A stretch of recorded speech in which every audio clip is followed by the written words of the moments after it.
Hello दोस्तों, स्वागत है आपका अपने YouTube चैनल डायमंड ज्ञान अड्डा में।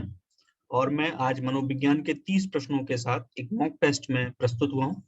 इससे पहले मैं 11 मॉक टेस्ट ऐसे ही करवा चुका हूँ, जिसमें हर एक में 30 महत्वपूर्ण प्रश्न होते हैं और उनके मैं उत्तर के साथ साथ उनका विश्लेषण भी करता हूँ।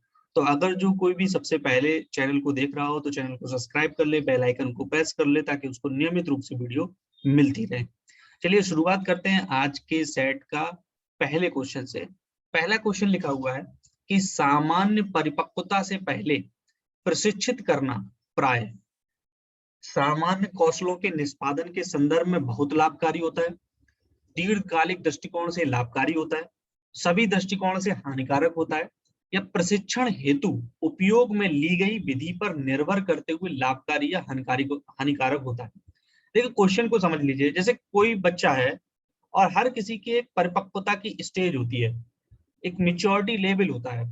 अब वहां उस तक पहुंचने से पहले ही हम उसको प्रशिक्षित कर दें। जैसे सपोज मान लीजिए कि शैशवावस्था के बालक को हम किशोरावस्था की जो विशेषताएं हैं उनसे उसको परिचित कराएं, तो क्या इस प्रकार का जो प्रशिक्षण है वो उसके लिए लाभप्रद होगा? तो देखिए, मेरे और इस कथन के अनुसार ये सभी दृष्टिकोण से हानिकारक ही है कि आप उसकी परिपक्वता के लेवल से पहले ही उसको प्रशिक्षित कर दे रहे हैं। ठीक है। इसके बाद नेक्स्ट अगला प्रश्न है, बाल्यकाल होता है जन्म से लेकर 3 वर्ष की आयु तक, तीसरे वर्ष से लेकर 6 वर्ष की आयु तक, छठे वर्ष से लेकर 12 वर्ष की आयु तक, या दूसरे वर्ष से लेकर 10 वर्ष या 12 वर्ष की आयु तक। तो देखिए, बाल्यकाल होता है तो छठे वर्ष से, आप जानते हैं कि शैशवावस्था होती है 0 से लेकर 6 वर्ष तक, और उसके बाद बाल्यकाल। देखिए ये बाल्यकाल लिखा हुआ है, ध्यान रखिए आप, ये बाल्यकाल लिखा है, ये बाल्यावस्था नहीं लिखा। ठीक है। अब आपको पता है कि बाल्यकाल जो है, क्योंकि शैशवावस्था वैसे तो 0 से लेकर 6 वर्ष तक है, और हर प्रकार के मनोवैज्ञानिकों ने अलग अलग अपना बताया है, इस कैटेगरी डिसाइड की है कि किस अवस्था को कहाँ तक निर्धारित किया है।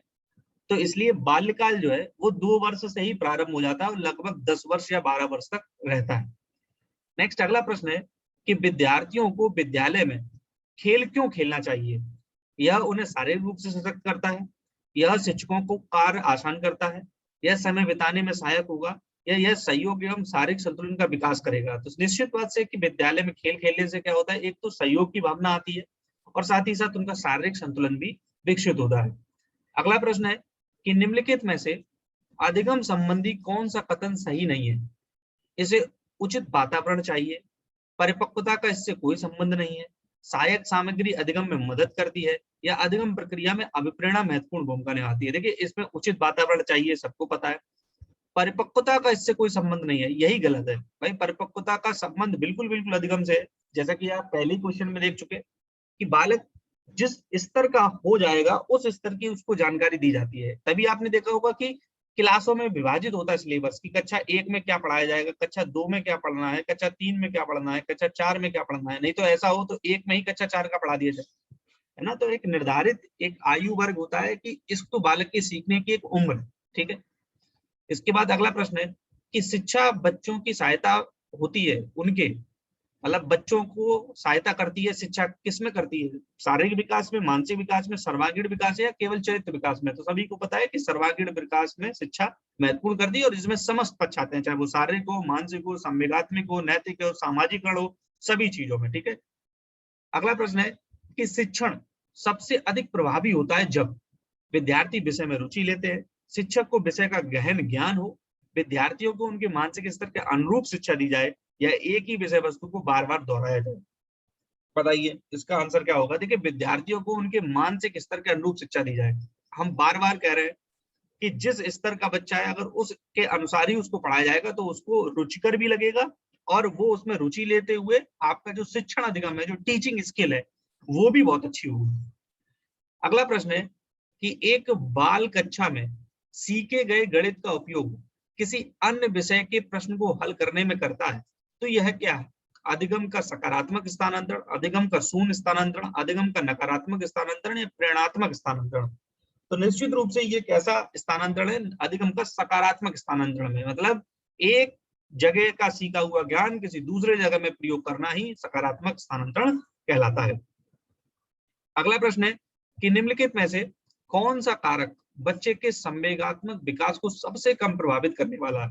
परिवार, आर्थिक स्थिति, स्वास्थ्य या खेलकूद, जो सबसे कम प्रभावित करे। ठीक है, देखिए खेलकूद जो है इसमें पूछा गया है कि जो निम्नलिखित में से कौन सा कारक बच्चे के संवेगात्मक विकास को सबसे कम प्रभावित करने वाला है। तो बताइए इसका ऑप्शन कौन सा होगा जो संवेगात्मक विकास को सबसे कम प्रभावित करेगा। वैसे तो आप देख रहे हैं कि सभी प्रभावित करेंगे, परिवार भी करेगा, उसका स्वास्थ्य भी करेगा, उसकी आर्थिक स्थिति भी करेगी और उसका खेलकूद। तो वैसे आर्थिक स्थिति जो है उसको संवेगात्मक विकास को कम प्रभावित करेगी और ये तीनों तो बहुत ज्यादा प्रभावित करेंगे। ठीक है, अगला प्रश्न है कि कोहल वर्ग के अनुसार वह स्तर जिसमें बालक की नैतिकता दंड के वजह से नियंत्रित होती है कहलाती है। पूर्व नैतिक अवस्था, परंपरागत नैतिक अवस्था, आत्म स्वीकृत नैतिक अवस्था या नैतिकता स्तर। तो आपको पता है कि कोहल वर्ग ने नैतिक विकास का सिद्धांत दिया है और जिसमें उन्होंने 3 प्रकार की नैतिकताएं बताई हैं। एक तो पूर्व परंपरागत, एक परंपरागत और एक उत्तर परंपरागत। अब पूर्व परंपरागत अवस्था जो है जिसमें को भी 2 स्तरों में बांटा है। ठीक है, तो इसमें पूर्व नैतिक अवस्था आएगी या परंपरागत नैतिक अवस्था स्तर आएगा या आत्म स्वीकृत नैतिक अवस्था आएगी या नैतिकता स्तर आएगा। तो बताइए 9 का ऑप्शन कौन सा सही है। तो 9 का ऑप्शन जो सही है वो परंपरागत नैतिक स्तर के अंतर्गत इस तरीके की बात आएगी। अगला प्रश्न है कि पियाजे के संज्ञानात्मक विकास के 4 चरणों में से कौन सा सम्मिलित नहीं है। तो पता है कि पियाजे ने संज्ञानात्मक विकास का सिद्धांत दिया है, इंद्रिय गामक अवस्था, पूर्व संक्रियात्मक अवस्था, उत्तर संक्रियात्मक अवस्था या अमूर्त संक्रियात्मक अवस्था। तो वो कह रहा है कौन सा शामिल नहीं है, तो ये उत्तर संक्रियात्मक अवस्था कुछ नहीं होती। ठीक है, पूर्व संक्रियात्मक होता है, मूर्त होती है, ना कि उत्तर होती है। अगला प्रश्न है निम्नलिखित में से कौन सा कथन सही नहीं है। विकास और वृद्धि एक दूसरे के पर्यायवाची है, विकास एक सतत प्रक्रिया है, वृद्धि विकास का ही भाग है, विकास कार्य क्षमता, कार्य कुशलता और व्यवहार में आने वाले गुणात्मक परिवर्तनों को प्रकट करता है। तो बताना है आपको कौन सा कथन सही नहीं है।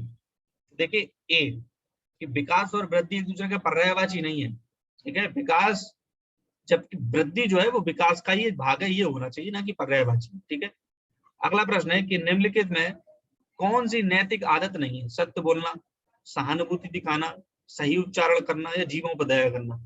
तो सबको समझ में आ रहा होगा ये सही उच्चारण करना कोई नैतिक आदत करना। नेक्स्ट अगला प्रश्न है निम्नलिखित में से कौन सा विकल्प शिक्षा मनोविज्ञान की एक सीमा है।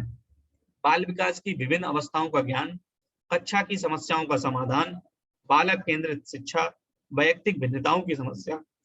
जो विकल्प शिक्षा मनोविज्ञान की एक सीमा, तो आपको पता है कि वैयक्तिक भिन्नताओं की समस्या जो है वही मनोविज्ञान की सीमा। निम्नलिखित में से कौन सा विकल्प अधिगम के संबंध में नहीं है। अधिगम समायोजन है, अधिगम सिर्फ ज्ञान प्राप्ति है, अधिगम विकास है, अधिगम परिपक्वता है। बताइए अधिगम के संबंध में नहीं है। तो 14 का बी पार्ट, अधिगम सिर्फ ज्ञान प्राप्ति है। ऐसा नहीं है कि केवल ज्ञान प्राप्ति ही अधिगम है, क्योंकि अधिगम जो है वो आपके व्यवहार में परिवर्तन कहलाता है। अगला प्रश्न है कि केस अध्ययन विधि के संबंध में सही नहीं है। यह एक वैज्ञानिक विधि है, यह विधि बहुत जटिल होती है, यह सरल और सस्ती होती है, यह कारण का पता लगाकर समस्याओं का निदान करती है। तो केस स्टडी में ये तो होता ही है कि यह कारण का पता लगाकर समस्याओं का निदान करती है। इसके बाद यह सरल और सस्ती भी है, इसमें कोई बहुत ज्यादा आपको खर्चा नहीं होता, लेकिन यह विधि बहुत जटिल होती है। ऐसा नहीं है कि इसमें बहुत विधि जटिल है। ठीक है, अगला प्रश्न है कि कक्षा 3 के विद्यार्थियों के लिए निम्नलिखित में से शिक्षण का सबसे अच्छा तरीका कौन सा है। प्रयोगशाला विधि, समूह वार्तालाप, व्याख्यान विधि या सृजनात्मक क्रियाकलाप। बताइए, तो इसका ऑप्शन होगा सृजनात्मक क्रियाकलाप। क्रिएटिविटी कुछ दी जाए कक्षा 3 के बच्चों की। इसके बाद नेक्स्ट अगला प्रश्न है कि निम्नलिखित में से कौन सी एक बालक की मनोगत्यात्मक गतिविधि नहीं होती। खेलना, गेंद फेंकना, लिखना या सोचना। कौन सा बालक की मनोगत्यात्मक विधि नहीं है। तो बताइए इसका ऑप्शन कौन सा सही होगा। इसका ऑप्शन डी, क्योंकि इसमें कोई गति नहीं करता, सोचने में इन सभी में गतिविधि करेगा, खेलेगा, लिखेगा, तो इसमें हाथ पैर का प्रयोग करेगा, लेकिन सोचने के लिए केवल मस्तिष्क की आवश्यकता है। अगला प्रश्न है कि बच्चों के संज्ञानात्मक विकास को सबसे अच्छे तरीके से कहाँ परिभाषित किया जा सकता है। खेल के मैदान में, घर में, ऑडिटोरियम में या विद्यालय एवं कक्षा में। तो बताइए कहाँ पर परिभाषित कर सकते हैं, तो खेल के मैदान में उसके संज्ञानात्मक विकास को सबसे अच्छे तरीके से परिभाषित किया जा सकता है। अगला प्रश्न है कि बुद्धि लब्धि संबंधी विभिन्नताओं में से कौन सम्मिलित नहीं है? औसत बुद्धिमान, बुद्धिमान, कला में रुचि या मंद बुद्धि। देखिए बुद्धि लब्धि जब आपने आईक्यू लेवल पढ़ा है तो आईक्यू लेवल में ये कला में रुचि वाले कहीं नहीं आते, ठीक है, तो ये सम्मिलित नहीं है। अगला प्रश्न है कि निम्नलिखित में से बौद्धिक वातावरण को प्रभावित करने वाला सबसे महत्वपूर्ण कारक कौन सा है? जो बौद्धिक वातावरण को प्रभावित करते हैं, विद्यालय का वातावरण, परिवार का वातावरण, पास पड़ोस का वातावरण या सांस्कृतिक वातावरण। तो बताइए इसका ऑप्शन कौन सा होगा? तो विद्यालय का वातावरण, सबसे ज्यादा विद्यालय का वातावरण प्रभावित करता है। अगला प्रश्न है कि पियाजे के अनुसार विकास की प्रथम अवस्था जो कि 0 से लेकर 2 वर्ष तक होती है, बच्चा अधिक उपयुक्त प्रकार से जिसके द्वारा सीखता है वो क्या होती है? इंद्रियों के प्रयोग द्वारा, अमूर्त चिंतन द्वारा, भाषा के नए सीखे शब्दों के बोध द्वारा या मूर्त चिंतन द्वारा। तो इंद्रिय जनित गामक अवस्था कहलाती है, तो इंद्रियों के प्रयोग द्वारा। अगला प्रश्न है कि निम्नलिखित में से किस क्षेत्र में एनसीईआरटी मनोविज्ञान का प्रयोग करता है? पाठ्य पुस्तकों के निर्माण में, विद्यालय संगठन में, विषय निर्धारण में या वित्तीय सहायता में। तो बताइए किसमें कर रहा है? तो पाठ्य पुस्तकों का जो निर्माण करता है उसमें एनसीईआरटी मदद करता है। अगला प्रश्न है निम्नलिखित में से किस कारक का सीखने पर सबसे कम प्रभाव पड़ता है? थकान का, आयु का, रोग का या लिंग भेद का। तो देखिए इस लिंग भेद का सीखने से कोई लेना देना नहीं। नेक्स्ट अगला प्रश्न है कि निम्नलिखित में से कौन सा प्रश्नावली विधि का दोष नहीं है? अच्छे प्रश्न बनाना एक कठिन कार्य है। इस विधि से अनेक व्यक्तियों के विचार जाने जा सकते हैं। हो सकता है कि सम्मिलित प्रश्न सुनियोजित ना हो और हो सकता है कि लोग प्रश्नों के उत्तर देने में रुचि ना रखते हो। तो बताइए इसका ऑप्शन कौन सा होगा? देखिए बी, इस विधि से अनेक व्यक्तियों के विचार जाने जा सकते हैं, ठीक, प्रश्नावली से। अगला प्रश्न है कि निचली कक्षाओं में शिक्षण की खेल विधि जिस पर आधारित है वह है शारीरिक शिक्षा कार्यक्रम, शिक्षण की विधियों के सिद्धांत, विकास और वृद्धि के मनोवैज्ञानिक सिद्धांत या शिक्षण के समाजशास्त्रीय सिद्धांत। ध्यान रखिए अच्छे से क्वेश्चन पढ़ना है। शिक्षण की खेल विधि जिस पर आधारित है, किस पर आधारित होगी? शारीरिक शिक्षा कार्यक्रम पर, शिक्षण की विधियों के सिद्धांत पर, विकास और वृद्धि के मनोवैज्ञानिक सिद्धांत पर या शिक्षण के समाज शास्त्रीय सिद्धांत पर। तो विकास और वृद्धि के मनोवैज्ञानिक सिद्धांत पर आधारित है, ठीक है। नेक्स्ट अगला प्रश्न है कि निम्नलिखित में से कौन सा लक्षण बहिर्मुखी व्यक्तित्व का नहीं है? मिलनसार, नेतृत्व शक्ति, आक्रामक स्वभाव या दिवा स्वप्न देखने वाला। बताइए इसका ऑप्शन कौन सा सही होगा? तो इसका ऑप्शन है कि दिवा स्वप्न देखने वाला, ये बहिर्मुखी व्यक्तित्व का उदाहरण नहीं है। निम्नलिखित में से कौन सा बालक के मानसिक स्वास्थ्य पर प्रभाव डालने वाला कारक नहीं है? परिवार में गरीबी, कक्षा में नींद आना, स्नेह का अभाव, पारिवारिक क्लेश। जो मानसिक स्वास्थ्य पर प्रभाव डालने वाला कारक नहीं है, तो बताइए इसका ऑप्शन कौन सा सही होगा? देखिए कक्षा में नींद आना ये कोई मानसिक स्वास्थ्य पर प्रभाव डालने वाला कारण नहीं है। अगला है निम्न में कौन सी अभिवृत्ति की विशेषता नहीं है? यह प्रेरणात्मक होती है, यह हमारे व्यवहार पर आधारित होती है, यह अस्थायी होती है या सीखी जाती है। बताइए तो इसका ऑप्शन कौन सा होगा? देखिए यह अस्थायी होती है, अभिवृत्ति हमेशा स्थायी होती है। नेक्स्ट अगला प्रश्न है एक बालक की संज्ञानात्मक शक्तियां जैसे कि कल्पना शक्ति है, बुद्धि है, निर्णय लेने की क्षमता है, ये सभी आदि का संबंध बालक के शारीरिक विकास से, मानसिक विकास से, सर्वांगीण विकास से या मानसिक विकास से। बताइए इसका ऑप्शन कौन सा सही होगा? तो देखिए इसका ऑप्शन बिल्कुल सही है कि संज्ञानात्मक है तो उसके मानसिक विकास से संबंधित होगा। और आज का अंतिम प्रश्न है कि उपचारात्मक विधि का प्रयोग जिनके लिए किया जाता है वे सामान्य बच्चे होते हैं, समस्यात्मक बच्चे होते हैं, सामान्य तथा समस्यात्मक बच्चे होते हैं, प्रतिभाशाली बच्चे होते हैं। तो देखिए वो समस्यात्मक बच्चे होते हैं।